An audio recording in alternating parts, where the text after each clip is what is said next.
होशे 6:6 जो परमेश्वर कहता है मैं बलिदान से प्रसन्न नहीं होता और मैं किससे प्रसन्न होता हूँ? स्थिर प्रेम से। वो पाठ हमने देखा था। हालेलुया। पहला पाठ में हमने देखा था। मैं बोला पहले आप स्टेप देखा रहेगा जो इब्रानी 11:6 में लिखा गया है कि विश्वास बिना उसे प्रसन्न करना अनोना है और प्रभु के पास जाने वाले विश्वास करें कि वो है और उसके खोजने वालों को वो प्रतिफल देता है। ये पहली स्टेप। पर ये दूसरी स्टेप आप देखेंगे तो यह होशे 6:6 में परमेश्वर कहते हैं कि मैं बलिदान से नहीं पर मैं स्थिर प्रेम से प्रसन्न होता हूँ। आमीन। दूसरी स्टेप तो मैंने कई बार बताया था कि परमेश्वर के प्रति हमारे अंदर स्थिर प्रेम होना बहुत ही जरूरी है, क्योंकि बाइबल कहती कि अंत के समय में बहुत से लोगों का प्रेम ठंडा भी हो जाएगा। प्रकाश वाक्य में तो कहता है परमेश्वर की तेरे विषय में मुझे कहना कि पहला सा प्रेम छोड़ दिया। तो परमेश्वर के प्रति हमारे अंदर स्थिर प्रेम, जो परमेश्वर के प्रति हमारे अंदर वो स्थिर प्रेम जो परमेश्वर की ओर से ही हमको मिलता है। आमीन। और वो स्थिर प्रेम परमेश्वर की ओर से हमारे अंदर है परमेश्वर के प्रति, तो हमारे विश्वास को कोई क्या नहीं कर सकता, हिला नहीं सकता। हमारे विश्वास को कोई तोड़ हिला ही नहीं सकता, क्योंकि परमेश्वर के प्रति आपके अंदर वो स्थिर प्रेम है। और इसलिए पौलुस कहता है कि उसके प्रेम से हमें कोई जुदा नहीं कर सकता। ना कलेश, ना संकट, ना बहुत सी बातें जो वो कौन सी प्रेम के विषय में? स्थिर प्रेम।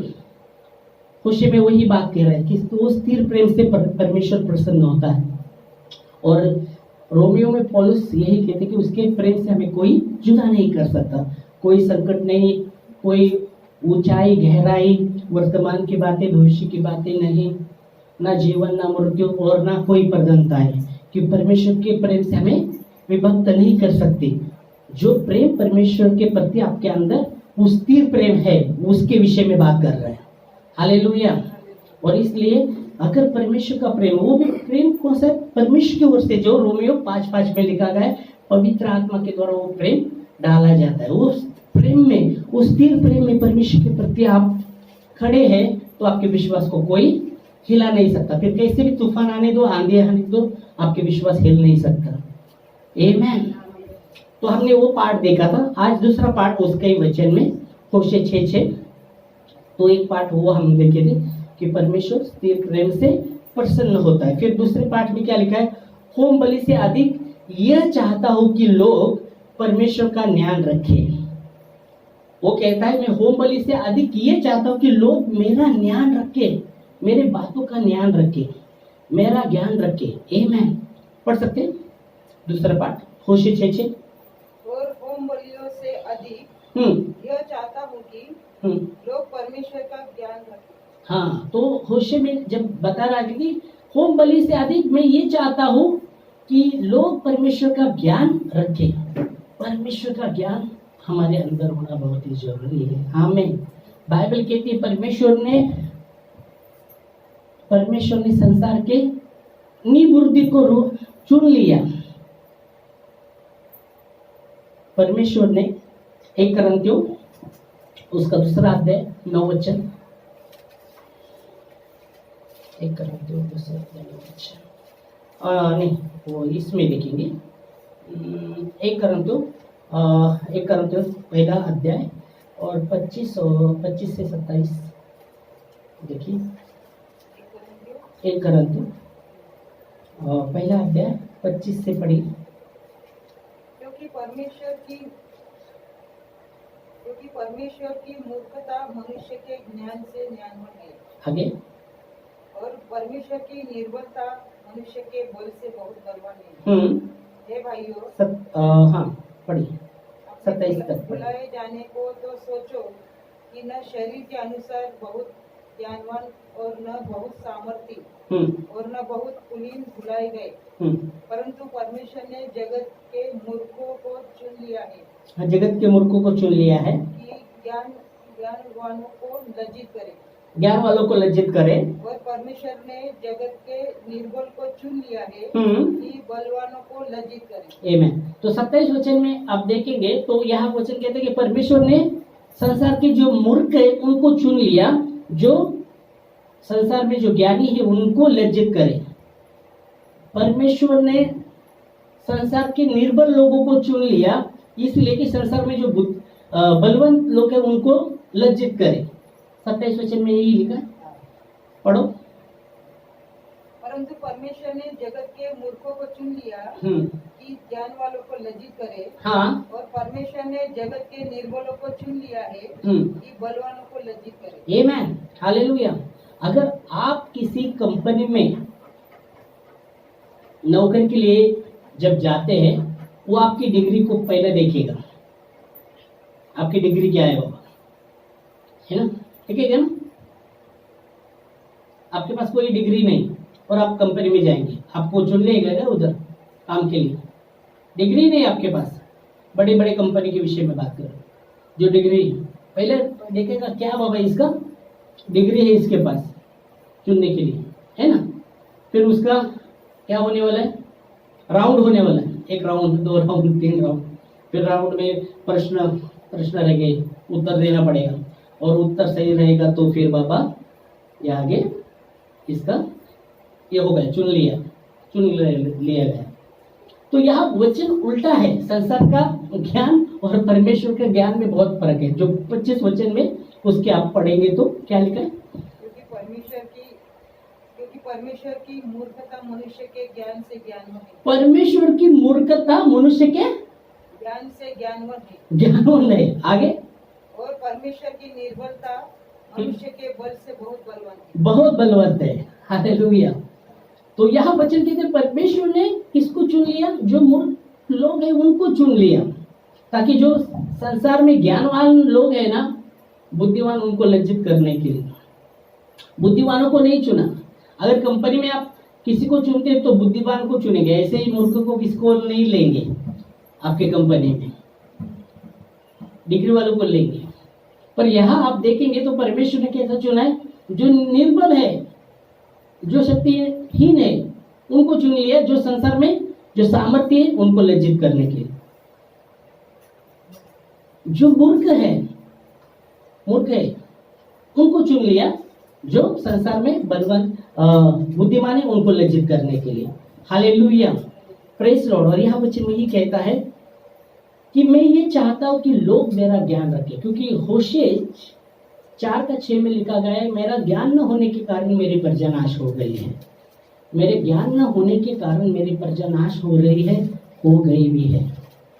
और इसलिए यहाँ पढ़ सकते हैं होशे 4:6 में, मेरे ज्ञान के न होने से, मेरे ज्ञान का न होने से मेरी प्रजा नष्ट हो गई। ओके, बस। तो मेरे ज्ञान न होने के कारण मेरी प्रजा क्या हो गई है, नष्ट हो गई है, यह कहा गया है वचन में। तो होशे 4:6 में यहाँ जो परमेश्वर का वचन कहता है कि मेरा ज्ञान न होने के कारण मेरी प्रजा क्या हो रही है, नष्ट हो गई है। Hallelujah, praise Lord. तो होशे 6:6 में परमेश्वर का वचन यही कहता है कि मैं होम बलि से अधिक ये चाहता हूं कि लोग परमेश्वर का ज्ञान रखें। आमीन, हालेलुया। परमेश्वर चाहता है कि उसके लोग उसका ज्ञान रखें। आमीन, हालेलुया। अगर परमेश्वर का ज्ञान अगर हमारे अंदर नहीं रहेगा तो वचन कहते हैं मेरे लोग मेरा ज्ञान न होने के कारण नष्ट हो रहे हैं। ओके, तो परमेश्वर का ज्ञान हमारे अंदर होना बहुत ही जरूरी है, क्योंकि परमेश्वर चाहता है कि कोई नष्ट ना हो। परमेश्वर चाहता है कि हर एक जन सबको अवसर मिले मन फिराने का। हालेलुया। परमेश्वर क्यों अपनी प्रतिज्ञा के विषय में देर करता है, कि वो नहीं चाहता कि कोई नष्ट हो, और इसलिए परमेश्वर चाहता है कि लोग उसका ज्ञान रखें। हालेलुया। परमेश्वर का ज्ञान बाइबल कहती है, और एक वचन देखिए, रोमियो उसका 1 अध्याय 19 वचन, 19 वचन।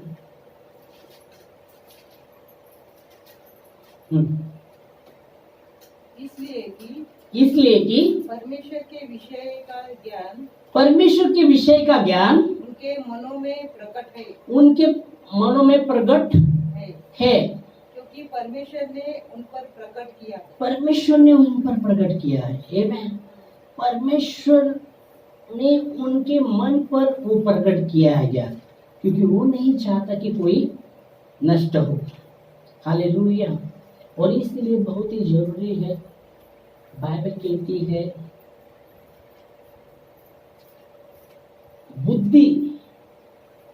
बुद्धि तुझे ऊंचाई पर रखेगी और समझ तुझे अगुवाई करेगी। समझ तुझे चलने में अगुवाई करेगी। बुद्धि तुझे ऊंचाई पर रखेगी। बुद्धि ऊंचाई पर रहती है। Hallelujah, praise Lord. बुद्धि ऊंचाई पर रहती है और समझ अगुवाई करती है। Praise Lord, hallelujah. बुद्धि और समझ में थोड़ा ही फर्क है। कई बुद्धि और समझ अलग है। तो इसलिए बुद्धि, बाइबल कहती है बुद्धि तुझे ऊंचाई पर रखेगी और समझ तुझे अगुवाई करेगी। आमीन, हालेलुया। और इसलिए बहुत ही जरूरी है परमेश्वर का ज्ञान। यह वचन जो रोमियो में हमने देखा, रोमियो 1:19 वचन में, कि परमेश्वर ने वो ज्ञान प्रकट किया है, उनके मन में वो ज्ञान है। वापस पढ़िए वो वचन कैसे कहता है, मराठीमध्ये पण वाचा बरं का भेटलं तर। कारण देवाविषयी प्राप्त होणारे ज्ञान त्यांच्यात दिसून येते। त्यांच्यात दिसून येते, कारण देवाने ते त्यांना दाखवून दिले आहे। आमेन। हिंदी वापस। इसलिए कि परमेश्वर के विषय का ज्ञान उनके मनों में प्रकट है, क्योंकि परमेश्वर ने उन पर प्रकट किया है। आमेन, हालेलुया। वो संसार का ज्ञान के विषय में बात नहीं कर रहा। बाइबल कहती है परमेश्वर के ज्ञान के विषय में बात कर रहा है। आमीन, हालेलुया। उसके अगर आप देखेंगे संसार का ज्ञान के विषय में, आज संसार में बहुत से ज्ञानी लोग हैं, बहुत से ज्ञानी लोग हैं, है ना। अच्छे टीचिंग भी कर सकते हैं, और बाद में आप देखेंगे तो बड़े बड़े पार्टी भी चलते रहते हैं, और पीने के बाद फिर तो ज्ञान बाहर क्या क्या निकलता है मालूम। ज्ञानी फिर पीने के बाद। बाइबल कहती है वो संसार के विषय के ज्ञान वालों को कहा गया है कि खुद को ज्ञानी समझ के वो मूर्ख बन गए, और जीवित परमेश्वर को छोड़कर, अविनाशी परमेश्वर को छोड़कर उन्होंने बदल डाला, मूर्तों में बदल डाला। और उन्होंने क्या किया, किसकी आराधना की, जो निर्मिति है उसकी आराधना की। रोमियो में ही आते हैं, पहला अध्याय,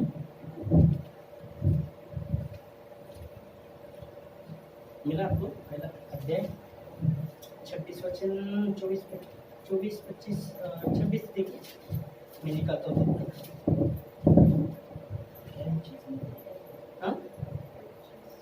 पहला अध्याय, एक मिनट निकालता हूँ, 1 मिनट। 23 पढ़ी। और अविनाशी परमेश्वर, ओके, 20 से पढ़ी। अपन 19 पढ़े, बस 20 से पढ़े के चलिए। उसके अनदेखे गुण, पढ़ो। 20 से पढ़ो। चलो।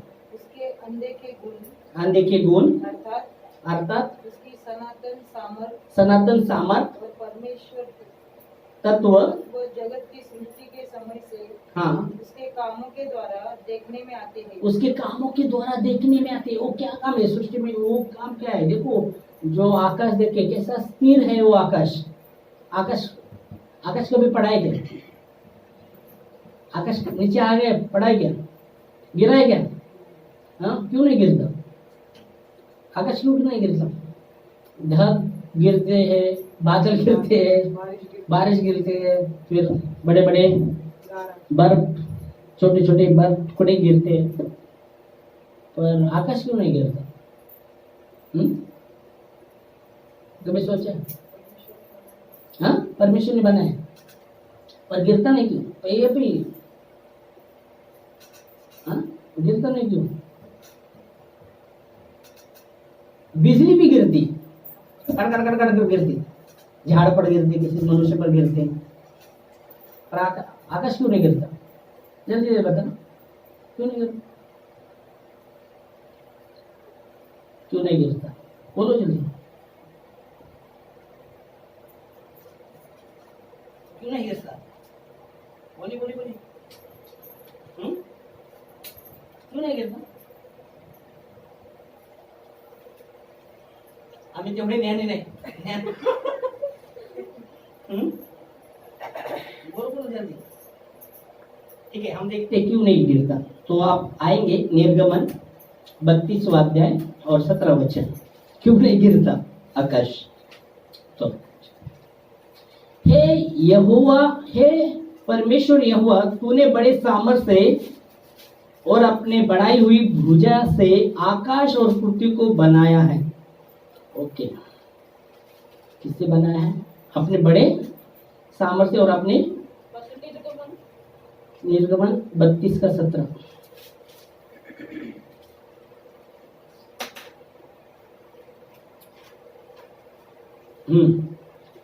निर्गम 32 का 17 नाही, ये निर्गमन नाही, Jeremiah, sorry, Jeremiah. Okay, Jeremiah निर्गमन नहीं, सॉरी. हाँ, यरमाया 32:17. ओके, निर्गमन आ गया. तो यहाँ कहा गए, हे प्रभु यहोवा, तूने बड़े सामर्थ्य से आकाश और पृथ्वी को बनाया. हाँ, अपने क्या लिखा है? हे प्रभु यहोवा, हाँ, तूने बड़े सामर्थ और अपनी बढ़ाई हुई भुजा से, आप बढ़ाई हुई भुजा से, भुजा, तो बढ़ाई हुई भुजा से वो संभाले है, बढ़ाई हुई, तो आकाश गिर नहीं सकता. आमेन, हालेलुया. बढ़ाई हुई भुजा है उसकी.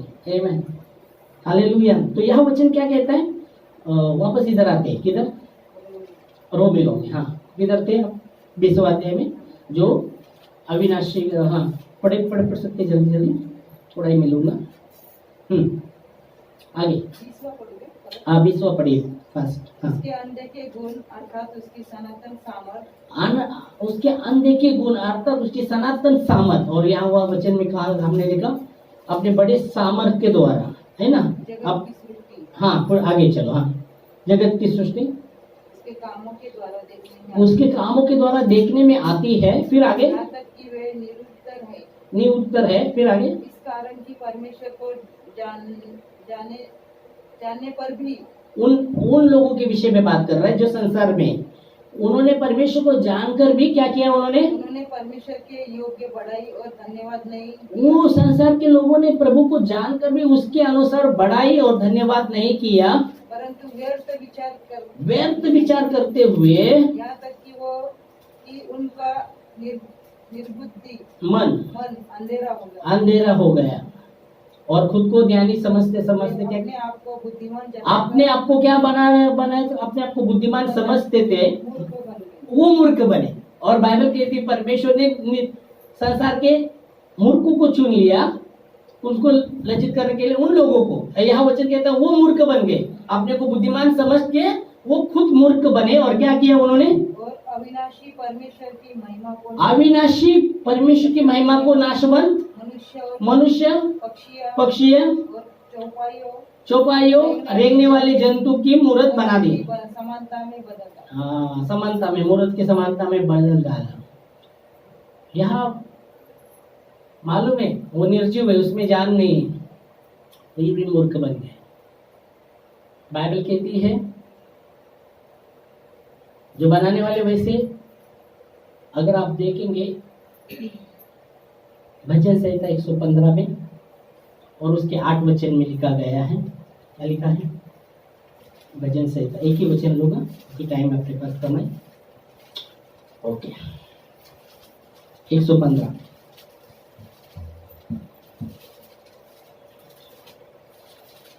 यही हुआ. ओके, एक मिनट. हाँ, 8 बोला ना मैं. जैसे वे हैं वे ही उनके बनाने वाले हैं, जैसे वे हैं वैसे ही उनके बनाने वाले भी है, और उन पर सब भरोसा रखने वाले भी वैसे ही हो जाएगी। किसके विषय में बात कर रहे हैं? मूर्त के विषय में। वचन कहते हैं जैसे वे हैं वैसे बनाने वाले भी है और उस पर भरोसा रखने वाले भी। निर्बुद्धि बन गए, फिर वो बहुत ही दिखने वाला भी है, निर्बुद्धि, बुद्धि नहीं। समझ में आया? अगर आप जब पढ़ते हैं, वचन कहता है वो मूर्त को मुंह है पर बोल नहीं सकता, कान है पर सुन नहीं सकता, हाथ है स्पर्श नहीं कर सकता, पाँव है चल नहीं सकते, आंख है देख नहीं सकते, जबान है बोल नहीं सकते, नाक भी है सूंघ नहीं सकते।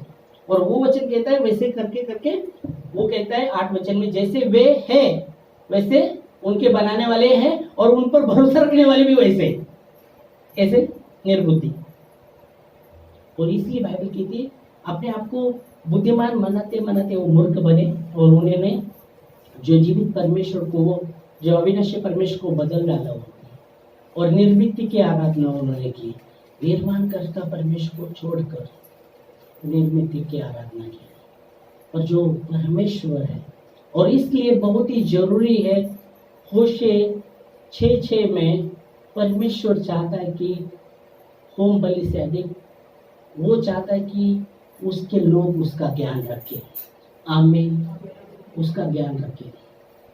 बाइबल कहती है ऐसे भी लोग हैं फोटो से तो आदर करते हैं पर उनका मन परमेश्वर से दूर ही रहता है। उपासना कर रहे पर वो वचन कहता है उनका हृदय परमेश्वर से दूर रहता है। मालूम है ऐसा वचन है? देखे आपने? व्यक्ति मेरी आराधना करते, व्यक्ति मेरी उपासना करते, क्योंकि बाइबल स्पष्ट कहता है कि परंपरा के कारण उन्होंने परमेश्वर के वचन को टाल दिया है। परंपरा के कारण उन्हें परमेश्वर को वचन को टाल दिया है, और इसलिए होठों से तो आदर करे पर मन उनका दूर ही रहता है। वो व्यर्थ मेरी उपासना करते हैं, ऐसा कहा। पर हमें प्रभु का ज्ञान रखना है। एक जीवित परमेश्वर, जैसा यीशु मसीह ने कहा शैतान को दूर हट जा, लिखा गया है एक ही परमेश्वर है, उसकी उपासना कर, उसको दंडवत कर। शैतान चाहता था कि यीशु मुझे प्रणाम करे, संसार का सब कुछ दिखा कर। वो बोल रहे ये सब है मेरे पास, तो एक बार प्रणाम कर। तो यीशु मसीह ने क्या कहा उसको? अरे शैतान चला जा, दूर हट, क्योंकि लिखा है मत्ती 4 अध्याय और 10 वचन में अगर आप पढ़ेंगे तो 9-10 वचन में 9-10 एक ही वचन लेके, एक है लास्ट बंद, बाइबल बंद। ओके, एक आखिरी मत्ती 4 अध्याय 9 और 10। उसने कहा, किसने कहा? यीशु मसीह ने कहा। उसने कहा, क्या कहा? यदि तू गिरकर मुझे प्रणाम करे। हाँ, शैतान यीशु मसीह को कह रहे हैं। उसने कहा, शैतान ने, इब्लिस मतलब शैतान, इब्लिस, शैतान ने कहा यीशु मसीह को यदि तू गिरकर मुझे क्या करे? प्रणाम करे। एक बार प्रणाम करे तो मैं ये सब कुछ तुझे दे देगा। ये जो दिख रहा है ना सब कुछ, वैभव सब मैं तुझे दूंगा। फिर क्या यीशु मसीह कहते? तब यीशु ने उससे कहा, हे शैतान दूर हो जा। ऐसा लिखा है। मतलब परमेश्वर, देखो परमेश्वर का पुत्र कितना ज्ञान रखता था। शैतान चालाक है, गुमराह करने वाले, भटकाने वाले। पर यहाँ वचन कहता है परमेश्वर के पुत्र के पास ज्ञान, परमेश्वर का ज्ञान। तो यीशु मसीह कहता है, क्या कहता है? हे शैतान दूर हो जा, क्योंकि लिखा है। मतलब उसके पास ज्ञान था। लिखा है तो प्रभु अपने परमेश्वर को प्रणाम, लिखा है जो परमेश्वर है, जो प्रभु है, उसको प्रणाम कर और उसकी उपासना कर। आमीन, हालेलुया। तो परमेश्वर का ज्ञान हमारे अंदर होना है। आमीन, प्रेज द लॉर्ड। एक ही वचन लो। बंद करने के बाद भी मिलेगा मिलेगा, विश्वास करेंगे तो मिलेगा। आमेन। एक नीति वचन 24:5 बुद्धिमान और इसके विषय में विश्वास करा, भेटणार नाही भेटलं तर आपण चलत जाऊ, मी पण येतो सोडणार ओके हालेलुया। 24 फक्त नाही भेटलं तर मला फोन करा फक्त। हाँ 24:5 बुद्धिमान पुरुष बुद्धिमान पुरुष क्या होता है? बलवान भी होता है। कमजोर नहीं होता। हेलो, बुद्धिमान पुरुष कैसा होता है? बलवान क्या होता है? बलवान क्या? बलवान भी बलवान, ऐसा करो जरा। बलवान होता है, बुद्धिमान पुरुष क्या होता है? बलवान होता है। आगे और ज्ञानी जन अधिक शक्तिमान होता है। वाह, ज्ञानी जन, कौन सा ज्ञान मालूम है? उधर का नहीं, परमेश्वर का ज्ञान। ज्ञानी जन क्या होता है? अधिक शक्तिमान। ऐसा करो ना, अधिक शक्तिमान। वजन वजन चाहिए, बोलने में वजन चाहिए। आमेन, हालेलुया।